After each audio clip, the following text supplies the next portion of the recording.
नमस्कार, मी दिनकर शिंदे. आपण पाहताय डीएस न्यूज. तुमचं मत माझं मत मध्ये आपलं स्वागत. मित्रांनो, मराठा समाजाच्या आरक्षणासाठी मनोज जरांगे पाटील यांनी आता अंतिम टप्प्याचं आंदोलन पुकारलेले आणि 20 जानेवारी पासून अंतरवाली सराटीतून लाखो नव्हे तर करोडो मराठा समाज बांधव हे जरांगे पाटलांच्या नेतृत्वाखाली मुंबईकडे आगेकूच करणार आहेत आणि त्याचं नियोजनही झालेलं आहे.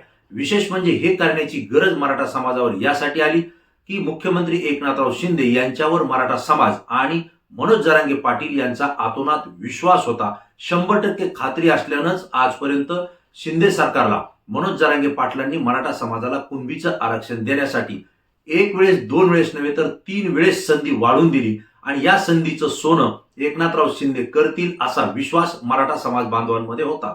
विशेष म्हणजे सुरुवातीला 30 दिवसाऐवजी 40 दिवसांचा कालावधी मनोज जरांगे पाटलांनी एकनाथराव शिंदे यांना वाढून दिला.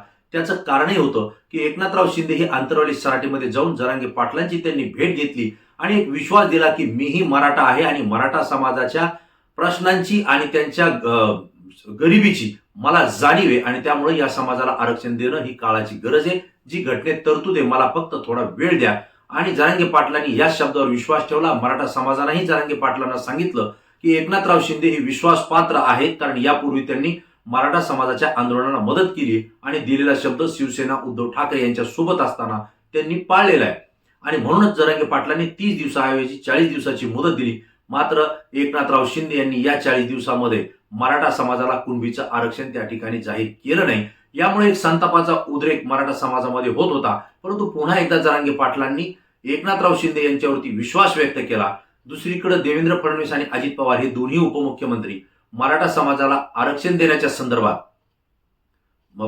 परखड भूमिका त्या ठिकाणी मांडत नव्हते. परंतु एकनाथराव शिंदे हे मात्र मराठा समाजाला आम्ही आरक्षण देऊ हे जाहीरपणे सांगत होते. त्यानंतरच्या कालावधीमध्ये जरांगे पाटलांनी पुन्हा ज्यावेळेस आमरण उपोषण सुरू केलं त्यावेळेस एकनाथराव शिंदे यांनी छत्रपती शिवाजी महाराजांच्या प्रतिमेचं त्या ठिकाणी दर्शन घेतलं आणि शपथ घेतली की मी मराठा समाजाला आरक्षण दिल्याशिवाय स्वस्थ बसणार नाही आणि दिलेल्या मुदतीमध्ये मी कुणबी समाजाचं आरक्षण देईन.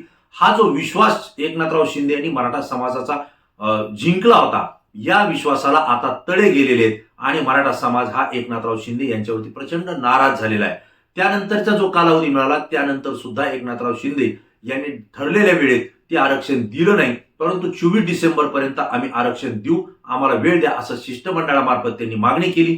त्यालाही जरांगे पाटील आणि मराठा समाजाने वेळ दिला. परंतु 24 डिसेंबरला सुद्धा एकनाथराव शिंदे हे मराठा समाजाला कुणबीचं आरक्षण देऊ शकलेले आहेत आणि त्यामुळं मराठा समाजाचा एकनाथराव शिंदे यांच्यावरचा पूर्ण विश्वास हे उडालेलं चित्र आपल्याला महाराष्ट्रामध्ये पाहायला मिळतंय.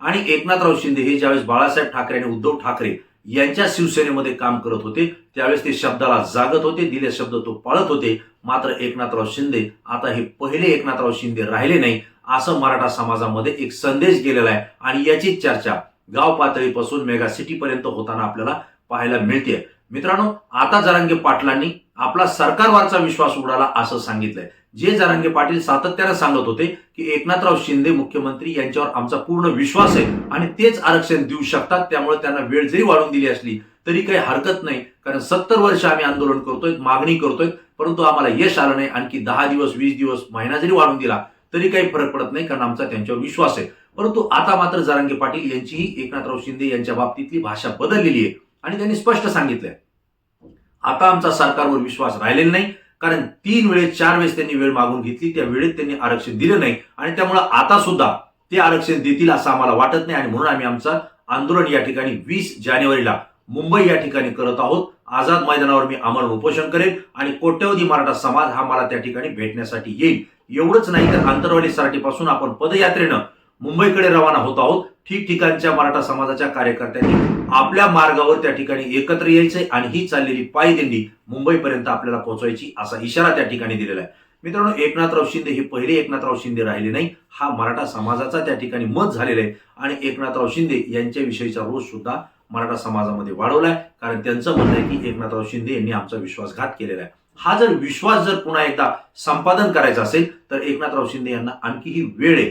मी आवर्जून एकनाथराव शिंदे यांचंच नाव घेतोय, कारण देवेंद्र फडणवीस, अजित पवार हे उपमुख्यमंत्री आहेत आणि या दोघांनी मुख्यमंत्री एकनाथराव शिंदे यांच्यावर जबाबदारी ढकलून ते दोघेही बाजूला झालेले आहेत. त्यामुळे 20 जानेवारी पर्यंत जरांगे पाटील हे मुंबईकडे रवाना होतील. तत्पूर्वी हा जो वेळ मिळालेला आहे ही संधी समजून मुख्यमंत्री असलेल्या एकनाथराव शिंदेनी तात्काळ मराठा समाजाला कायद्यानं आणि तरतुदीनुसार दिलेला शब्द पाळून त्या ठिकाणी मराठा समाजाचं कुणबीचं आरक्षण जाहीर करावं आणि मराठा समाज जो मुंबईमध्ये येणारे यांना जागेवरच त्या ठिकाणी रोखावं अशी माफक अपेक्षा तमाम महाराष्ट्रातल्या जनतेची आहे. कारण हा मराठा समाज, उसळलेला समाज हा मुंबईमध्ये जर दाखल झाला तर मात्र चित्र खूप वेगळं दिसेल. आणि म्हणून माझ्यासमोर एक प्रश्न पडला होता की खरंच एकनाथराव शिंदे यांनी मराठा समाजाचा विश्वास गमावलाय का आणि मराठा समाजाचा त्यांच्यावरचा विश्वास उडालाय का, हे माझं मत आहे. मला आपलंही मत याविषयी पाहिजे. मित्रांनो, आपलं मत आपण कमेंट्स बॉक्समध्ये निश्चित आपली प्रतिक्रिया देऊन कळवा. कारण तुमची प्रतिक्रिया आमच्यासाठी अत्यंत महत्वाची, कारण ती संपूर्ण महाराष्ट्रातून आलेली. पुन्हा नवीन विषय, नवीन मुद्दा घेऊन आपल्या समोर येईल. तोपर्यंत धन्यवाद.